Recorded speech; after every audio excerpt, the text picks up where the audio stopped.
tuning in on the day this video went live. It's the 23rd anniversary of 9/11, day of remembrance and reflection. I'm Jason, and in honor of this significant day, we're diving deep into World Trade Center. Directed by Oliver Stone, this film stars Nicolas Cage and Michael Pena, delivering a heartfelt portrayal of courage and humanity amidst the chaos of that fateful day. We will discuss some key plot points and emotional moments, so this is your spoiler warning.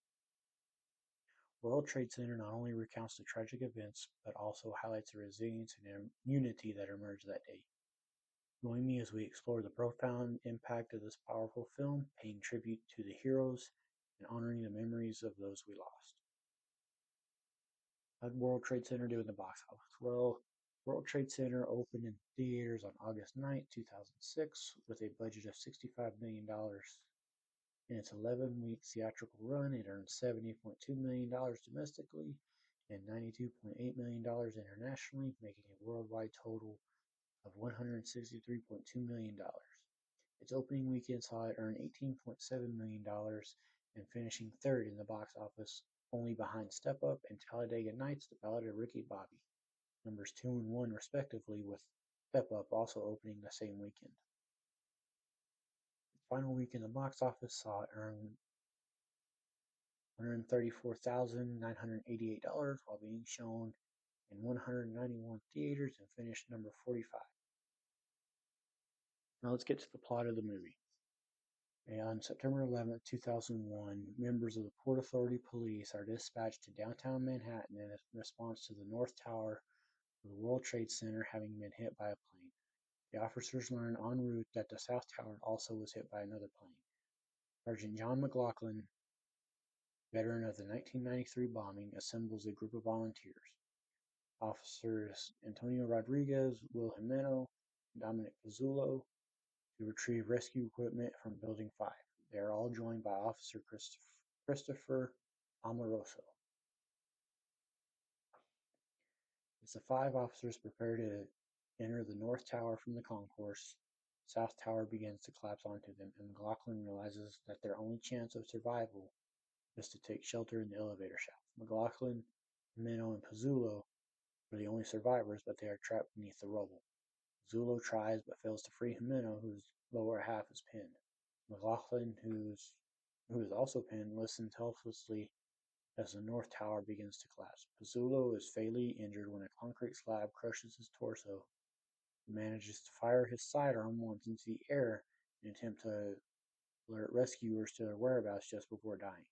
Jimeno McLaughlin spend painful, terrifying hours under the rubble, telling each other about their lives. Meanwhile, their families try to learn if they are still alive.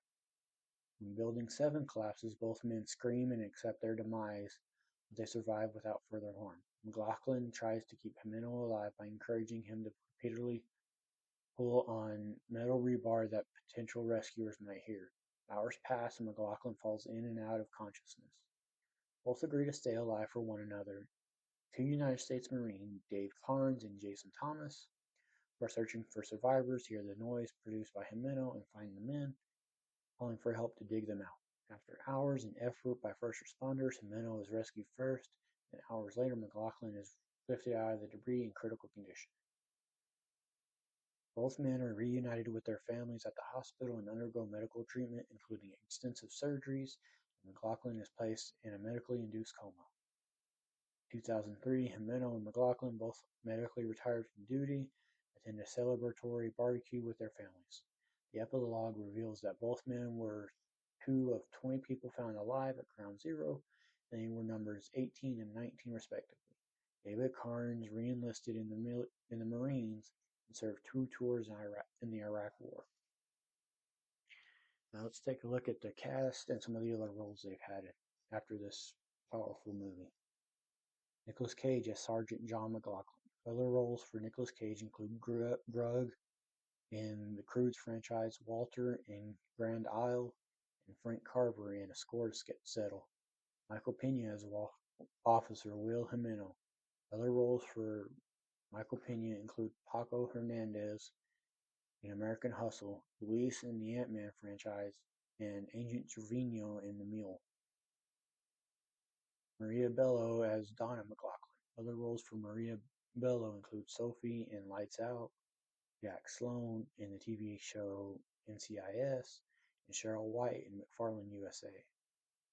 Maggie Gyllenhaal as Allison Jimeno. Other roles for Maggie Gyllenhaal include Rachel in The Dark Knight, Finnerty in White House Down, and Lisa in The Kindergarten Teacher. Stephen Dorff as NYPD ESU rescueman Scott Strauss. Other roles for Stephen Dorff include Johnny Marco in Somewhere, Robbie Cole in Paradise City, and Paul Hartman in 2017's Leatherface. John Bernthal as Officer Christopher Amoroso. Other roles for John Bernthal include Brax in The Accountant, Grady Travis in Fury, and Lee Iacocca in Ford v Ferrari. Jay Hernandez as Officer Dominic Pizzullo. Other roles for Jay Hernandez include Diablo in Suicide Squad, Bonnie's dad in Toy Story 4, and Javier Villarreal in Lakeview Terrace. Michael Shannon as Marine Sergeant Dave Carnes. Other roles for Michael Shannon include White Death in Bullet Train, Coach Murphy in Heart of Champions, and Hal Spencer in 12 Strong. Donna Murphy as Judy Jonas. Other roles for Donna Murphy include Mrs. Astor in the TV show The Gilded Age, Mother Gothel in Tangled, and Judy Braddock in The Nanny Diaries. Brad William Hank as Allison's brother. Before his passing in November of 2022, other roles for Brad William Hank include Danny in Choke, Big John in the TV show Manhunt, and Uncle John in Split. Peter McRobbie as Allison's father. Other roles for Peter McRobbie include George Pendleton in Lincoln, Top Pop in The Visit, and Walter Bradley in the TV show Law and Order. Julie Adams as Allison's grandmother. Before her passing in February of 2019, other roles for Julie Adams included Eve Simpson in the TV show Murder, She Wrote, Mrs. Miller in Black Roses, and Kay Lawrence in The Creature from the Black Lagoon. Frank Wiley as paramedic Chuck Perica. Other roles for Frank Whaley include Mason in Vacancy, Reese in Hustlers, and Wade Cooley in Monster Trucks. Jude Cicolela as Inspector Lawrence Field. Other roles for Jude Cicolela include Ernest McDonald in the TV show Matador, General Black in Alpha Alert, and Father Kennedy in Premonition. Nicolas Turturro as Officer Colovito. Other roles for Nicolas Turturro include Crystal Bobby in Replica, Jerry Spencer in Call Her King, and Tommy in Four Cousins and a Christmas. Danny Nucci as Officer Giraldi. Other roles for Danny Nucci include Detective Rick Romero in the TV show 911, Mike Foster in the TV show The Fosters, and Paul Reeds in The Way Back Home. William Mapother as Marine Sergeant Jason Thomas. Other roles for William Mapother include Dr. Ethan Mom in the TV show Lost, Bob in Son of Monarchs, and Greg Wagner in Static. Tom Wright as Officer Reynolds. Other roles for Tom Wright include Teddy Price in the TV show Daisy Jones and the Six, Donald Cooper in A Cold Hard Truth, and Daniel in Things Never Said. Was Stevens as Officer Pat McLaughlin. Other roles for Was Stevens include Nick Volpe in The Wrestler, Patrick Leary in Brooklyn's Finest, and Trainer Joe in My Man is a Loser. Armando Risico as Officer Antonio Rodriguez. Other roles for Armando Risico include Pecas in the TV show Queen of the South, Curtis in White Fang, and Mario Frigo in the Just Cause 3 video game. Ned Eisenberg as Officer Polnicki. Before his passing in February of 2022. Other roles for Ned Eisenberg included Morris Brent in Limitless, Arthur Gold in Won't Back Down, and Sally Mendoza in $1 Million Baby. Dara Coleman as Officer Bold. Other roles for Dara Coleman include Davy in Freedom, Dara in Newlyweds, and JJ in The Fitzgerald Family Christmas. Nick, Nick Damisi as Lieutenant John Kazamatis. Other roles for Nick Damisi include Mr. in The Stakelander, Earl in Bark Was the Night, and Clutch in Mulberry Street. Connor Paolo as Stephen McLaughlin. Other roles for Connor Paolo include Toby in Friend Request, Gavin in The Last Stop in Yuma County, and Corey in A Creature Was Stirring. Arthur Nascarella as FDNY Chief at Ground Zero. Other roles for Arthur Nascarella include Bruno Caparello in the TV show Billions, Officer Wheaton in Black Klansman, and Mr. B in The Groomsman. Patty D'Arbanville as Donna's friend. Other roles for Patty D'Arbanville include Becky's mom in Morning Glory, Catherine Hart in The Extra Man, and Esmeralda in Perfect Stranger. Viola Davis as the mother in the hospital.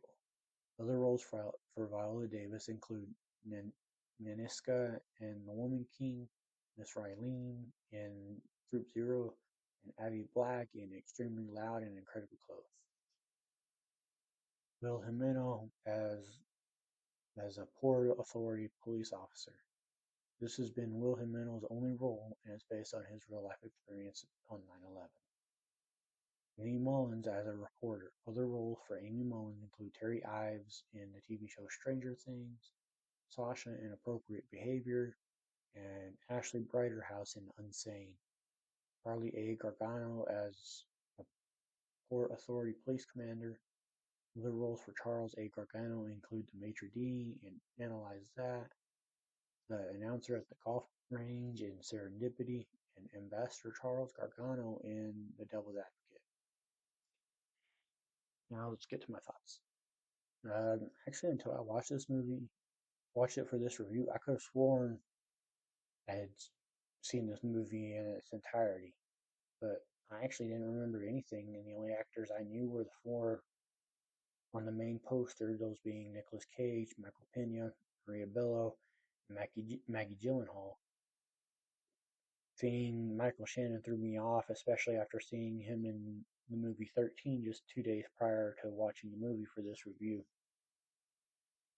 I remember when 9/11 happened, not vividly because I was only 9, a few weeks away from turning 10, but I remember how scary things were in the aftermath, which both Michael Pena and Nicolas Cage personified in the second half of the movie when they were trapped.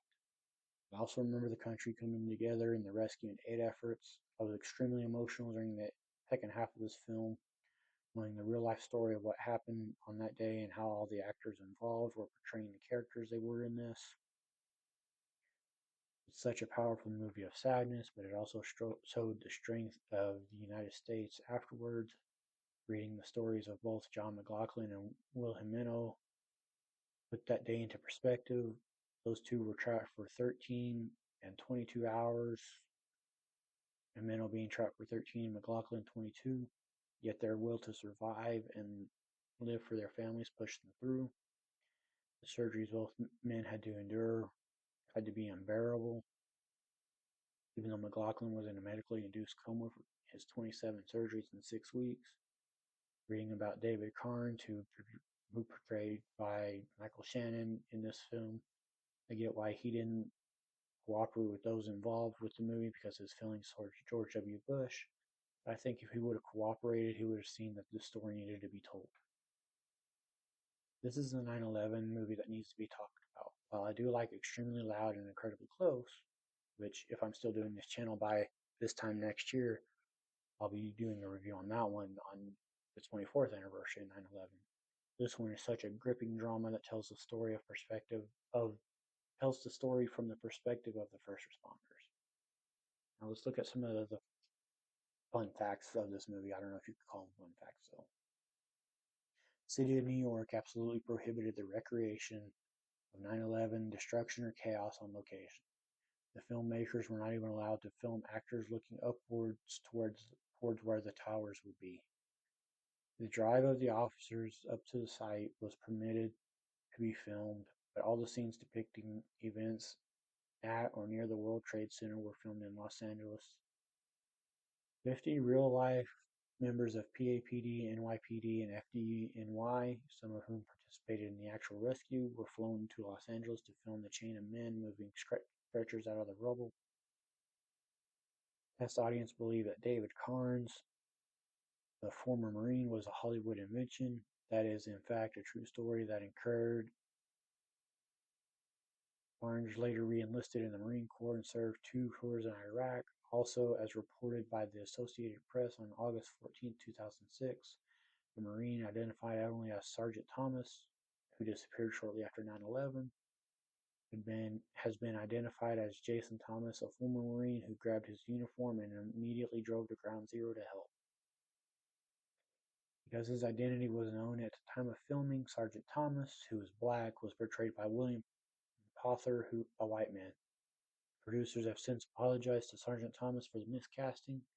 Thomas had laughed it off and told them not to be concerned, stating, "I don't want to shed any negativity on what they were trying to show." It was made with the full cooperation of the New York Port Authority, which allowed filming on location in their headquarters and provided real uniforms and equipment for the production. Preparing for his portrayal of Sergeant John McLaughlin, Nicolas Cage focused on accurately speaking in a New York accent, and to also capture the fear and claustrophobia of McLaughlin's order. Cage spent hours in a sensory deprivation tank in Venice, California. When John McLaughlin arrives on scene and leaves his vehicle, a fire truck number 55 drives behind him. Actor Steve Buscemi was once a New York City firefighter who was a part of Engine 55. After 9/11, he returned to his engine company to volunteer with other firefighters digging through the rubble, searching for missing firefighters and victims. Officer Scott Strauss, a first responder with the New York City Emergency Services Unit, was offered the chance to play himself in the role. However, Strauss refused to do so, and Stephen Dorff was then cast to portray him. Strauss's services as a consultant were retained for the film, to which he didn't accept payment. The rubble set was so convincing that the real William Jimeno confessed to feeling post-traumatic stress while visiting it. According to William Jimeno's commentary on the DVD, John McLaughlin, J.J. McLaughlin, Allison Jimeno, Bianca Jimeno, and himself were all in the barbecue scene at the end of the film. Michael Pena, playing Will Jimeno, hugs the real Jimeno there. Thank you for joining me on this reflective journey through World Trade Center here on Movies on the Brain. As we remember the events of 9/11, it's important to honor the bravery and resilience shown that day. If you found this review insightful, please share and subscribe to the channel. Let me know your thoughts and feelings about the movie in the comments below. Stay tuned for more reviews, and remember to cherish every moment with your loved ones. Until next time, take care and stay safe.